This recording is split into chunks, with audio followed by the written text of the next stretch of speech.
हिंदी भाषा जितनी कठिन है उतना ही हिंदी भाषा को मिरर लैंग्वेज जो दर्पण लिपि है उसको लिखना भी उससे ज़्यादा कठिन है। 25 साल से प्रयास कर रही हैं पल्लवी पारेख चौक से जो इस समय मेरे साथ में है। करीब 25 सालों से उनके इस प्रयास से उन्होंने कई ग्रंथ लिखे हैं और अब जो है तो उनको इंडिया बुक ऑफ रिकॉर्ड में जो उनका नाम दर्ज हुआ है। मेरे साथ में इस समय मौजूद हैं पल्लवी जी, उनसे जानते हैं कैसे 25 सालों में उनको ये प्रेरणा मिली और दर्पण लिपि में उन्होंने कैसे अपनी महारत हासिल की। जी, थैंक यू आप सभी का। और ये भगवान का आशीर्वाद है, माता-पिता का मार्गदर्शन और मेरे पति का सहयोग रहा जो मैं आज इस उपलब्धि को पा पाई हूँ। तो ये मेरे लिए वाक़ई में बहुत बड़ी उपलब्धि है कि मैंने जो अपने रिवर्स राइटिंग है मिरर इमेज उस विधा को 25 सालों तक सतत अनवरत किया है, जिसमें मैंने कई महान ग्रंथों को मिरर लिपि में जो है दर्पण लिपि में उतारा और साथ ही साथ बहुत सारी साहित्यिक कृतियाँ, चाहे वो रविंद्रनाथ टैगोर की गीतांजलि हो जिन्हें नोबेल प्राइज़ मिला, चाहे डॉक्टर हरिवंश राय बच्चन की मधुशाला हो, ऐसे बहुत सारी कृतियाँ हैं जो मैंने मिरर इमेज में उतारी है। एक ये शुरुआत थी जो एक जुनून में बदल गई, तो 25 सालों से चल रही है और इंडिया बुक ऑफ रिकॉर्ड ने इसको एक अवार्ड से नवाजा है, ये मेरे लिए बहुत बड़ी बात है। कैसे ये आया है आपके मन में, कैसे विचार आया 25 साल पहले जो देखिए ये शुरुआत जो हुई थी वो तो सन 2000 में हुई थी, मैं क्लास 12th में थी। जनरली छोटे-मोटी चीज़ें लिखा करती थी, पर जब पिता श्री अरुण पारे ने ये विधा को देखा कि और उन्हें लगा कि नहीं ये तो बहुत ही अनूठी है, हर कोई इतना आसानी से नहीं कर सकता है। तो उन्होंने फिर मुझे आगे के लिए मार्गदर्शन दिया, उन्होंने मुझे सजेस्ट किया कि मैं और भी बड़ी चीज़ें लिखूँ और उसके बाद फिर ये सफ़र शुरू हुआ। क्या करती हैं इसके अलावा? मैं काउंसलर हूँ, परामर्शदाता, साइकोलॉजिस्ट बच्चों आप की। ये काम भी करती हैं, घर गृहस्थी का भी काम देखती हैं और उसके बाद कितना कठिन होता है जब ये अपने समय में से इसको निकाल के और ये लिखना।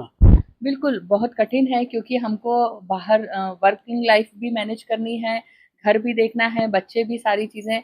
लेकिन अगर एक फैमिली जब पूरी तरह से सपोर्टिव होती है, कोऑपरेटिव होती है, तो ये चीज़ें इतनी कठिन भी नहीं रह जाती। मेरे पति श्री महेंद्र चौकसे ने हर समय मतलब पिछले 14 सालों से मेरे साथ कदम से कदम मिलाकर चले हैं, जबकि कहा जाता है हर सफल पुरुष के पीछे एक स्त्री होती है और शायद अ, आज मैं ये कहूँगी कि मेरे जैसी अगर सफल स्त्री के पीछे एक पुरुष का हाथ है, तो वो बिल्कुल गलत नहीं होगा। अभी इतने ग्रंथ लिखे हैं, ऐसा कौन-सा विचार आया जो ग्रंथों के लिए आपने सबसे ज़्यादा रिवर्स देखिए जो ग्रंथ होते हैं वो डेफ़िनेटली हमारा सनातन धर्म है। शुरू से ही सभी धर्मों से सबसे पुराना है और जो नैतिकता का पाठ जो है वो हमें हमारे ग्रंथ ही पढ़ाते हैं।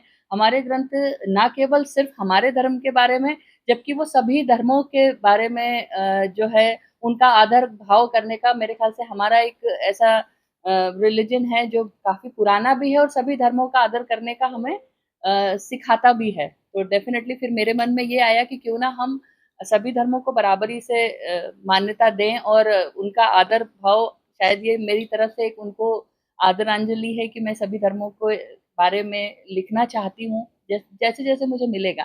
जैसे अभी मैंने बाइबिल लिखा है, अगर मुझे गुरु ग्रंथ साहिब या कुरान भी अगर मुझे हिंदी स्क्रिप्ट में मिलती है, तो डेफ़िनेटली मैं उसको लिखूँगी।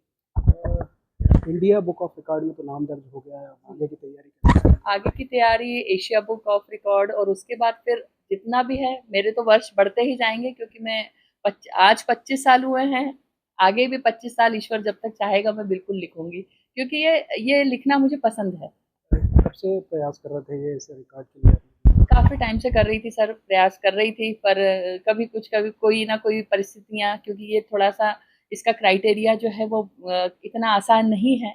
अलग-अलग जो है सेगमेंट होते हैं उनमें देना तो फिर ये उन्हीं के ऊपर होता है।